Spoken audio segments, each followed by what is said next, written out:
ഇവിടെ കുറേ ഇമ്പോർട്ടൻ്റ് ആയിട്ടുള്ള വാർത്തകളാണ്. അതിനകത്ത് ISRO എല്ലാവരും കേട്ടിട്ടുണ്ടാവും. അതേപോലെ ISROയുടെ കീഴിൽ തന്നെ DSA എന്ന് പറഞ്ഞൊരു വിങ് ഉണ്ട്, അതായത് ഡിഫൻസ് സ്പേസ് ഏജൻസി. ഈ ഡിഫൻസ് സ്പേസ് ഏജൻസിയുടെ കീഴിലും നമ്മൾ സാറ്റലൈറ്റ് വിക്ഷേപണം നടത്താറുണ്ട്. അപ്പോൾ അത് ശരിക്കും പറഞ്ഞാൽ ISRO തന്നെയാണ് ഇത് ചെയ്യുന്നത്. ഇത് ഡിഫൻസുമായിട്ട് ബന്ധപ്പെട്ട് കോൺഫിഡൻഷ്യലായിട്ട് നമ്മൾ സാറ്റലൈറ്റ് വിക്ഷേപണം നടത്തി ഇത് ഡിഫൻസിന് വേണ്ടിയിട്ട് മാത്രം ആക്സസ് ചെയ്യുന്ന ഒരു പരിപാടിയാണ്. ഇതിൽ നമ്മൾ ഓൾറെഡി 12 സാറ്റലൈറ്റ് നമ്മൾ ഈ ഡിഫൻസ് ആക്സസിന് വേണ്ടിയിട്ട് ഇന്റലിജൻസ് വിവരങ്ങൾ ശേഖരിക്കാനും അതുപോലെ തന്നെ നമ്മുടെ ബോർഡറുമായിട്ട് ബന്ധപ്പെട്ട വിഷയങ്ങളൊക്കെ മെയിൻറ്റെയിൻ ചെയ്യാനൊക്കെ നമ്മൾ ഉപയോഗിക്കുന്ന സാറ്റലൈറ്റ് ആണ്. അപ്പോൾ ഇതിലൊരു നിർണായക മാറ്റം കൊണ്ടുവരാൻ ഇപ്പം ഗവൺമെന്റ് തീരുമാനിച്ചിട്ടുണ്ട്. അതെന്താ വെച്ചാൽ ഇതിന് ഒരു റീകൺസിലേഷൻ എന്താണെന്ന് പറഞ്ഞാൽ ഇപ്പൊ 12 സാറ്റലൈറ്റേ ഉള്ളൂ, ഇത് നമ്മൾ 78 സാറ്റലൈറ്റ് ആയിട്ട് മാറ്റാൻ പോവാണ്. ഇത് വളരെ മികച്ചൊരു പ്രോഗ്രാമാണ്, അതും ചുരുങ്ങിയ കാലയളവിൽ എന്ന് പറഞ്ഞാൽ 2031 മുമ്പ് നമ്മൾ 78 സാറ്റലൈറ്റ് DSA എന്ന് പറഞ്ഞ ആ ഒരു ഡിഫൻസ് സ്പേസ് ഏജൻസിയുടെ കീഴിൽ നമ്മൾ വിക്ഷേപണം നടത്തി എല്ലാം തന്നെ ഡിഫൻസിന് ആക്സസിബിൾ ആയിട്ടുള്ള രീതിയിൽ നമ്മൾ മാറ്റി തീർക്കും. ഇതാണ് നമ്മളുടെ പ്രധാനപ്പെട്ട ലക്ഷ്യം. അപ്പൊ ഈ പ്രോഗ്രാം ഓൾറെഡി തന്നെ നമ്മൾ ഈ പ്രോജക്ട് സ്റ്റാർട്ട് ചെയ്തിരിക്കുകയാണ്. ശരിക്കും പറഞ്ഞാൽ ഇന്ത്യയുടെ ബോർഡർ സെക്യൂരിറ്റിയുമായിട്ട് ബന്ധപ്പെട്ടാണ് ഏറ്റവും കൂടുതൽ ഇതിന് ഇമ്പോർട്ടൻസ് ഉള്ളത്. ശരിക്കും ഇതിന്റെ പർപ്പസ് എന്ന് പറഞ്ഞാൽ സാറ്റലൈറ്റ് ബേസ്ഡ് സർവൈലൻസ്, അതാണ് മെയിൻ ആയിട്ട് ഉദ്ദേശിക്കുന്നത്. ഇത് ഏതാണ്ട് $3.2 ബില്യൺ വർത്ത് വരുന്ന പ്രോജക്റ്റ് ആണ്. അതാണ് ഇതിന്റെ ഒരു എസ്റ്റിമേറ്റ്. ഈ പ്രോജക്റ്റിൽ ശരിക്കും ISROയ്ക്ക് പുറമെ പ്രൈവറ്റ് കമ്പനികളെ എൻഗേജ് ചെയ്തുകൊണ്ട് ഈ പ്രോജക്റ്റ് സ്പീഡപ്പ് ആയിട്ട് മുന്നോട്ട് കൊണ്ടുപോകാനാണ് ഗവൺമെന്റിന്റെ തീരുമാനം. ഇതിൽ പിക്സൽ സ്പേസ് ഇന്ത്യ പോലത്തെ പ്രൈവറ്റ് കമ്പനികളൊക്കെ ഇതിനകത്ത് ഓൾറെഡി തന്നെ പാർട്ട്നേഴ്സ് ആണ്. ISROയുടെ സപ്പോർട്ടോട് കൂടി തന്നെ തുടങ്ങിയ ഒരുപാട് കമ്പനികളുണ്ട് ഈ സ്പേസ് റിസർച്ച് മേഖലയിൽ. ആ കമ്പനികൾക്കൊക്കെ ഇത് ഒരു എനർജി കൊടുക്കുന്ന ഒരു പ്രോജക്റ്റ് ആണ്. കാരണം അവർക്ക് ഇപ്പോൾ പണിയായി ശരിക്കും പറഞ്ഞാൽ ഈ പ്രോജക്റ്റിൽ ചേർന്ന് പ്രവർത്തിക്കാം. 1ഉം 2ഉം സാറ്റലൈറ്റ് അല്ല, 78 സാറ്റലൈറ്റ് ആണ് എക്സ്പാൻഷൻ പ്ലാനിൽ ഉൾപ്പെടുത്തിയിരിക്കുന്നത്. ഇതുകൊണ്ട് മെയിൻ ആയിട്ട് ഉദ്ദേശിക്കുന്നത് ഇന്ത്യൻ ഓഷൻ മേഖലയിലെ ഇന്ത്യയുടെ ഡോമിനൻസ് അത് വളരെ പവർഫുൾ ആയിരിക്കും. കാരണം നമ്മളുടെ സർവൈലൻസ് ശരിക്കും സാറ്റലൈറ്റ് ത്രൂ നമ്മൾ ഇന്ത്യൻ ഓഷൻ വളരെ ക്ലിയർ ആയിട്ട് നമുക്ക് മോണിറ്റർ ചെയ്യാൻ പറ്റും. എന്തൊക്കെ നീക്കങ്ങൾ എവിടെ നിന്നൊക്കെ ഏതൊക്കെ രീതിയിൽ നിന്നൊക്കെ വരുന്നു എന്നുള്ളത് കൃത്യമായി മനസ്സിലാക്കിയിട്ട് നമ്മുടെ സർവൈലൻസ് ഫിംഗർ ടിപ്പിൽ വെക്കാനാണ് ഈ ഒരു പ്രോഗ്രാമിന് തുടക്കം കുറിച്ചിരിക്കുന്നത്. SS ഡിഫൻസ് എന്ന് പറഞ്ഞ ഒരു കമ്പനി, ഇത് ശരിക്കും തോക്ക് നിർമ്മിക്കുന്ന കമ്പനിയാണ്. അപ്പൊ ഈ SS ഡിഫൻസ് എന്ന് പറഞ്ഞ കമ്പനിക്ക് പുതിയൊരു ഓർഡർ, ഇത് ഇന്റർനാഷണൽ ഓർഡർ ആണ്, എക്സ്പോർട്ടിംഗ് ഓർഡർ ആണ്. $30 ബില്യൺ വർത്തുള്ള ഒരു ഫോറിൻ ഓർഡർ ആണ് ഈ കമ്പനി എക്യൂർ ചെയ്തിരിക്കുന്നത്. ഈ കമ്പനി ഇതിനു മുമ്പ് തന്നെ $50 മില്യൺ ഒരു ഓർഡർ എടുത്ത് അത് സക്സസ്ഫുൾ ആയിട്ട് അതിന്റെ ഓർഡർ ഡെലിവറി ചെയ്ത് പൂർത്തിയാക്കിയിരിക്കുകയാണ്. അപ്പൊ അതിനെ തുടർന്ന് തന്നെയാണ് ഈ ഒരു $30 മില്യൺ ഓർഡറും കൂടി ഇപ്പം ഈ കമ്പനിക്ക് കിട്ടിയിരിക്കുന്നത്. ആസാദ് എഞ്ചിനീയറിംഗ് എന്ന് പറഞ്ഞ company advanced gas turbine engine ഇത് നിർമ്മിക്കുന്നതിന് വേണ്ടിയിട്ടുള്ള ഒരു ഡീലിൽ ഏർപ്പെട്ടിരിക്കുകയാണ്. ഗ്യാസ് ടർബൈൻ റിസർച്ച് എസ്റ്റാബ്ലിഷ്മെന്റ് എന്ന് പറഞ്ഞ കമ്പനിയുമായിട്ടാണ് ഈ ഒരു ഡീൽ സൈൻ ചെയ്തിരിക്കുന്നത്. ശരിക്കും ഈ ടർബോ ഫാന്റെ ഉപയോഗം എന്ന് പറഞ്ഞാൽ പല മേഖലകളിൽ ഇത് ഉപയോഗിക്കുന്നുണ്ട്. ടർബോ ഫാൻ അല്ലെങ്കിൽ ടർബോ ഷാഫ്റ്റ് എന്നൊക്കെ ഇതിനെ വിളിക്കാം. ഇത് axillary power unit of UAV, drone, cruise missile, അതുപോലെ തന്നെ പല ട്രെയിനർ എയർക്രാഫ്റ്റുകളിലൊക്കെ ഇത് ഉപയോഗിക്കുന്നുണ്ട്. ഇത് വളരെ ഷോർട്ട് എൻഡ് ആയിട്ടുള്ള ഒരു പ്രോജക്റ്റ് ആണ്. 2026 തന്നെ ഇതിന്റെ ഡെലിവറി കൊടുക്കണം എന്നാണ് പറഞ്ഞിരിക്കുന്നത്. വിതിൻ 1 ഇയറിൽ ഈ പ്രോജക്റ്റ് കംപ്ലീറ്റ് ആക്കണം. ആ ഷോർട്ട് എൻഡ് പ്രോജക്റ്റ് ആണ് ഈ ആസാദ് എഞ്ചിനീയേഴ്സിന് ഇപ്പം കിട്ടിയിരിക്കുന്നത്. മോഡേൺ മെറൈൻ ഗ്യാസ് ടർബൈൻ ഈ എഞ്ചിനുമായിട്ട് ബന്ധപ്പെട്ട ടെക്നോളജി ഇന്ത്യക്ക് കൈമാറാമെന്നാണ് റഷ്യ പറഞ്ഞിരിക്കുന്നത്.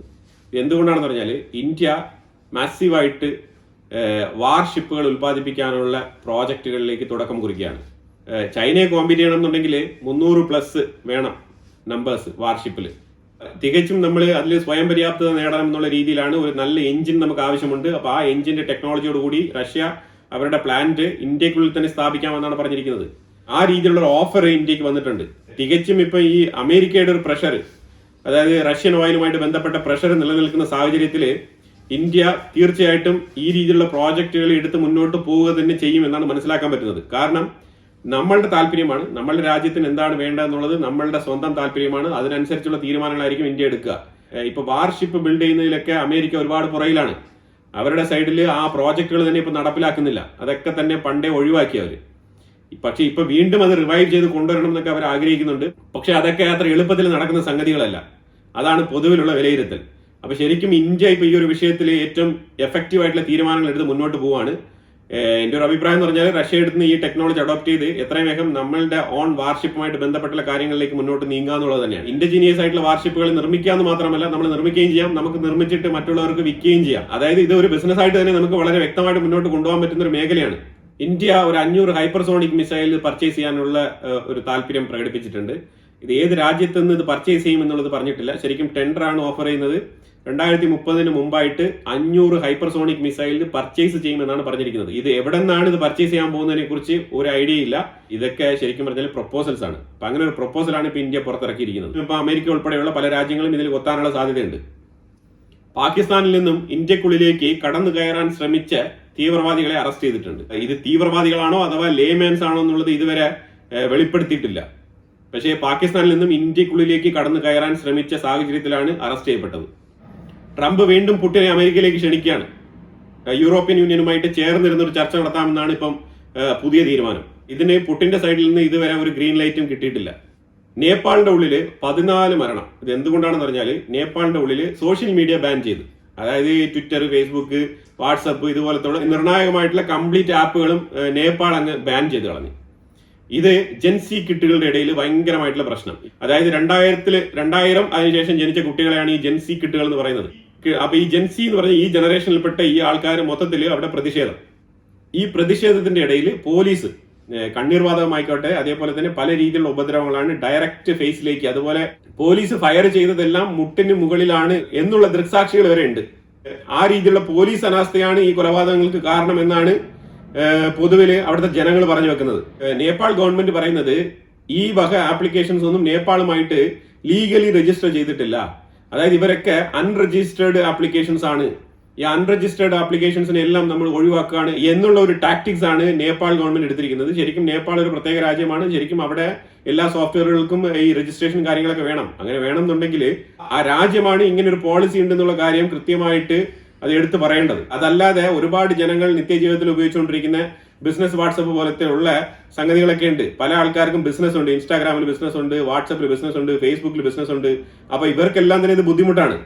അപ്പൊ ശരിക്കും നേപ്പാൾ ഗവൺമെന്റ് ചെയ്തത് എന്താണെന്ന് പറഞ്ഞാൽ ഇതിന്റെ പ്രത്യാഘാതങ്ങൾ എന്താവും എന്നുള്ളത് മനസ്സിലാക്കാതെ ഒരു മുന്നറിയിപ്പ് പോലും കൊടുക്കാത്ത രീതിയിലുള്ള പെരുമാറ്റമാണ് ഇങ്ങനെ ഈ സോഷ്യൽ മീഡിയ ആപ്പുകൾ മൊത്തത്തിൽ നിരോധിച്ചത്. അതുകൊണ്ടാണ് ഈ ഒരു രീതിയിലുള്ള കലാപം അവിടെ പൊട്ടിപ്പുറപ്പെട്ടത്. 14 പേരാണ് ഈ സോഷ്യൽ മീഡിയ ബാൻ എന്നുള്ള ഒരു വിഷയത്തിൽ കൊല്ലപ്പെട്ടിരിക്കുന്ന വാർത്ത അത്ര ചെറിയ വിഷയമല്ല. ശരിക്കും പറഞ്ഞാൽ ഇതേപോലത്തെ വിഷയങ്ങളൊക്കെ വളരെ സെൻസിറ്റീവ് ആയിട്ടാണ് ഹാൻഡിൽ ചെയ്യേണ്ടത്. ഗവൺമെന്റ് വളരെ മെച്ചൂർഡായിട്ട് പെരുമാറേണ്ട ചില മേഖലകളാണ് ഇതൊക്കെ. അപ്പൊ അതിലുപരിയായിട്ട് നേപ്പാൾ ഒരു കാര്യം കൂടെ പറഞ്ഞു വെക്കുന്നുണ്ട്. ഇന്ത്യയും ചൈനയും ലിപുലേക്ക് എന്ന് പറഞ്ഞ ആ ഒരു ഭാഗത്തൂടെ ഓപ്പൺ ചെയ്തിരിക്കുന്ന ട്രേഡ് റൂട്ട് ഉണ്ടല്ലോ, അത് റദ്ദാക്കണം എന്നാണ് നേപ്പാളിന്റെ ഇപ്പോഴത്തെ നിലവിലത്തെ ആവശ്യം.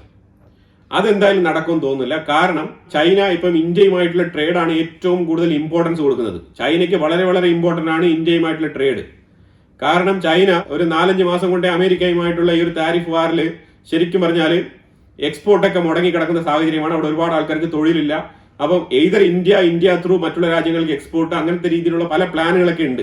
കാരണം ഈ ഇന്ത്യ റഷ്യ ചൈന കൂട്ടുകെട്ടിൽ ഒരുപാട് പദ്ധതികൾ അവരവിടെ സംസാരിച്ചിട്ടുണ്ട്. ആ പദ്ധതികളിൽ വളരെ ഇമ്പോർട്ടന്റ് ആണ് ഇന്ത്യയെ ഒരു ടെക്നോളജി അതുപോലെ തന്നെ ട്രേഡുമായിട്ട് ബന്ധപ്പെട്ട വിഷയത്തിൽ ഫോക്കസ് ചെയ്ത് കാണിക്കുക എന്നുള്ളത്.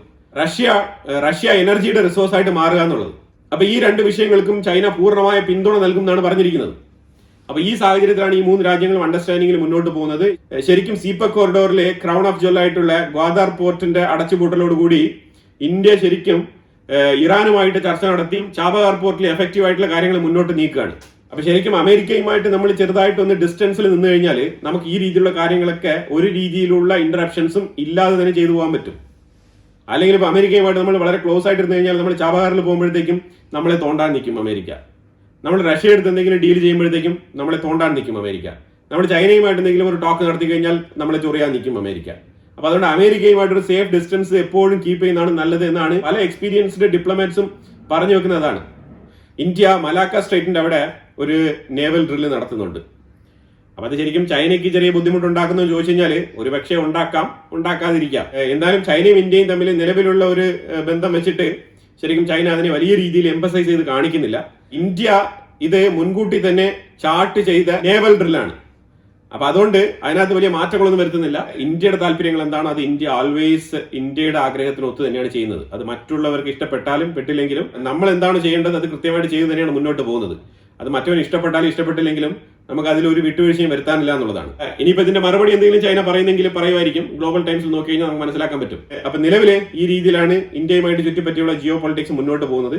അപ്പൊ കുറച്ച് ഇമ്പോർട്ടന്റ് ആയിട്ടുള്ള വിഷയങ്ങളാണ് ഇതിനകത്ത് നമ്മൾ പങ്കുവച്ചത്. ഇതിനെക്കുറിച്ചുള്ള അഭിപ്രായങ്ങൾ കമന്റ് ബോക്സിൽ രേഖപ്പെടുത്തുക. കൂടുതൽ വാർത്തകളുമായിട്ട് അടുത്ത വീഡിയോയിൽ വരാം. Thank you so much.